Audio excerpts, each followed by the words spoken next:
post ni Attorney Anthony Lodalvi Vista, isinare niya yung pahayag ni Ombudsman Boying Rimulya kahapon, nagsalita ng hindi maganda ang Ombudsman laban sa Sandigan Bayan. Parang sinisisi niya ang Sandigan Bayan. Ito ang pahayag ni Ombudsman. Yung Sandigan Bayan, ang galing din mag-acquit, Lahat ng dahilan para mag-acquit, meron ang Sandigan Bayan. Kaya ngayong corruption sa atin, huwag ninyong sasabihin sa executive lang yan o legislative. Matindi ho yung judiciary. Ano ba ito?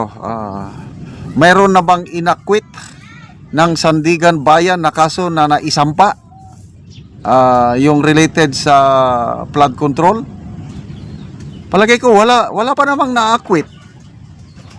Bakit inuunahan na ng ombudsman? Sinasabi niya na magaling mag-acquit ng mga kaso ang Sandigan.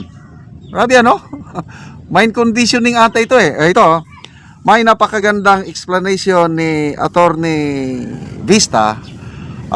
Dati siyang kasapi sa Special Office of the Special Prosecutor. Sila po yung nag-prosecute ng mga kaso sa Sandigan Bayan, kaya may personal experience siya tungkol nito. Ang ganda ng kanyang pagpapaliwanag. Sabi niya, Rimulya should look at his office before pointing to the Sandigan Bayan. Ombudsman Jesus Crispin Rimulya said in public that the Sandigan Bayan has many reasons to acquit and that corruption should not be blamed on one institution alone. The statement was made at a time when public frustration over corruption cases is high, particularly those involving large infrastructure projects such as flood control. The statement has been taken by many as an explanation for why cases fail in court. It directs attention to the Sandigan Bayan and leaves the impression that acquittals mainly result from judicial action.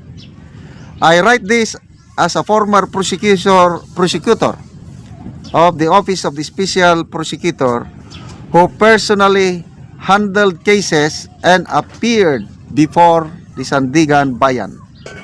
The following is a straightforward explanation on how corruption cases are built, how they move through government offices, and where weaknesses usually arise. I-summarize ko na lang dahil mahaba yung explanation niya. Ang mga corruption cases nagsisimula sa COA findings. Okay. So once na may COA findings na isasubmit nila sa ombudsman, ang ombudsman mag-iimbestiga na. Okay. Ang COA audit report is more on technical, on how technical audit lang ito. It does not deal on criminal questions. So basta nakita ng audit na, technical ko nito, may hindi maganda. So ang ombudsman na ngayon mag-imbestiga. So once nga nag-imbestiga, mamaya i-determine na yung probable cause. Kung may probable cause na nakita ng ombudsman, isasampa na doon sa Sandigan Bayan. Okay. Pagdating sa Sandigan Bayan, meron dyan Office of the Special Prosecutor. Sila ngayon yung haharap sa korte. At sa experience ni Attorney Vista, sabi niya, maraming kaso na isinampa ng ombudsman doon sa Sandigan Bayan, half-cook. Kulang-kulang ang mga requirements, testigo, na hindi kayang mag-stand alone in court.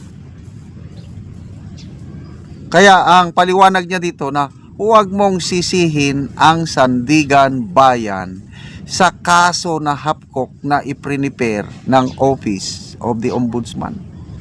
na may specific example ni Attorney Vista. Meron siyang hinawakang kaso. Pinag-aralan niya. Nakita niya, kulang.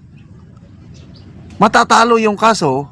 So, dahil ayaw niyang matalo yung kasong hinawakan niya, dinagdagan niya ngayon, hinanap niya yung importanteng witness na hindi na i-present ng ombudsman sa kanilang i-file na kaso. So, nung nahanap niya yung witness na yon, i-present niya. Na convict sa Sandigan Bayan. Mamaya pagdating sa Supreme Court, na upheld, na convict pa rin kasi nga yung importanteng testigo na sa una missing, nag-take initiative si Attorney Vista na hanapin. Ganon yung paliwanag niya na pag kulang-kulang ang kaso mo ay talagang madidismiss sa Sandigan Bayan. So, ano ba ang experience ni Ombudsman Remulla sa pag-prosecute ng kaso? Meron ba? Naging trial lawyer ba siya? Parang tingin ko hindi. Kasi more on politiko siya eh. Kaya kung kulang ka ng experience sa iyong trabaho, talagang ganyan ang mangyari. Kaya, opinion ko lang ito Bakit as early as now, nagsasalita na ang ombudsman, sinisi na, he's now pointing an accusing finger sa Sandigan Bayan na ang galing nyong mag-acquit. Lahat ng rason, i-acquit nyo. Wag na po tayong mabigla. Kasi pagdating ng panahon, pag i-trial na ang mga flood control cases, ma-acquit lang. Inunahan na tayo ng Ombudsman Remulla. Ay, silang may kasalanan, hindi ako. We were not born yesterday. Mga troll army na nagpakalat na na-ospital si Boying dapat maparusahan ayon sa kanya. Nanindigan si Ombudsman Boying Remulla na dapat maparusahan ang mga tinawag niyang troll army na nagpakalat ng maling impormasyon na siya umano ay na-ospital. Isang balitang mariin niyang pinabulaanan. Sa isang panayam, sinabi ni Ombudsman na malinaw na halimbawa ang insidente ng mapanirang epekto ng organized disinformation, kung saan mabilis na kumalat ang haka-haka at nagdulot ng kalituhan sa publiko kahit wala naman anyang katotohanan. Dinali kaagad ako. Sabi niya. Dagdag pa ni Remulla, hindi na umano dapat palampasin ang ganitong uri ng online behavior, lalo na kung sistematiko at may layuning mandinlang o manira aniya ng reputasyon. Ito ang kanyang pahayag. Ang mga troll army dapat talagang gawing illegal. Correct, agree ako dito. Kailangang may mas mabigat na parusang ipataw sa mga gumagawa nito, sa mga taong nagpapanggap at gumagamit ng ibang identity sa cyber world. Ang pahayag ng ombudsman ay kasunod ng ilang araw na pagkalat ng balitang siya raw ay nasa ospital na una nang itinanggi ng kanyang tanggapan at ng iba pang opisyal ng gobyerno. Okay, so at least maganda ngayon dahil nagsalita na siya at natuldukan ng issue. Suggestion ko lang ito, pag may mga ganyan na kakalat, di ba mas maganda mag-respond ka agad, magpakita ka. Example, si Ombudsman Remulla, yung first day pa lang sana na I think pang 5 araw na ito eh. Yung first day pa lang na mayroon ng post na isugod di umano si Ombudsman Remulla sa ospital, sagutin na kagad at magpakita na kagad ng proof na hindi, ito ako. Ito ako. O di, huminto, hihinto. Kailan kung pabayaan, talagang lalala ang spekulasyon. So, sino ba ang number 1 na nagpapakalat ng trolls? nako, tignan nyo ang mga post ngayon. Pag may mga post tungkol sa yung batikos sa Administrasyong Marcos, doon mo makikita ang daming trolls na dumidepensa sa administrasyon. Ang daming mga post na nagsasabi na ang administrasyong ito ay napakaganda, na ibabangon ang dignidad, pinaka-the best nga presidente. Doon mo makikita ang ano. So I don't know kung sino ang nagpakalat. Kung ma-determine sana, dapat kasuhan. Dahil hindi maganda yung ganyan mapanlin lang na mga post.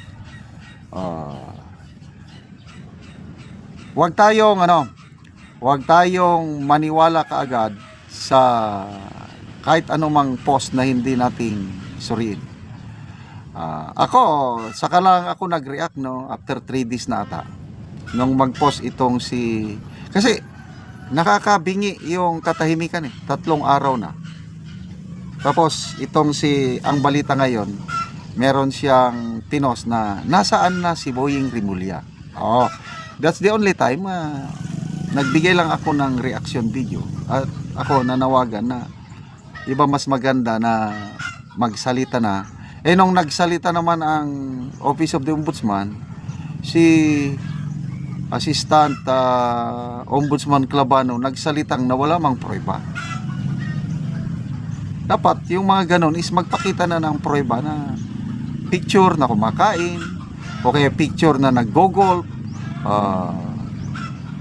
So hanggang kahapon ba yun, January 3, yes, nagsalita na sa publiko si Ombudsman Rimulya at yun na, napatunayan na he is good.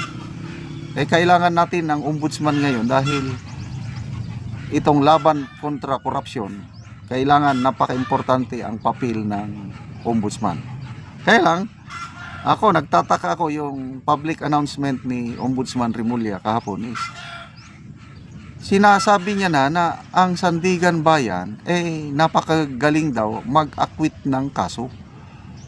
Ang Sandigan Bayan daw has all the reasons to acquit cases. Sinasabi niya na ang laban sa korupsyon, kung failure man, huwag niyong isisi sa executive lang o sa legislative. Ang judiciary may kasalanan din. Bakit ganun? Ako, personally I still believe on the integrity of our justice system, lalo na ang mga judges natin. I have personal experience, mga kaibigan ko na basta mahina ang kaso mo, ang prosecutor, pwede kang sampahan, pwede kang hindi sa korte. Ganyan din ang ombudsman, pwede kanyang sampahan sa Sandigan Bayan. Kailang iba ang labanan sa korte. Pag mahina ang iyong kaso, it will not stand scrutiny, it will not stand yung mga cross-examination, ay talagang madidismiss yung kaso. To me, buhay na buhay ang ating mga korte at yung proof beyond reasonable doubt, talagang yun ang sinusunod ng mga korte. Kaya ang challenge ngayon is nasa mga prosecutors natin, galingan nilang pag-build up ng kaso.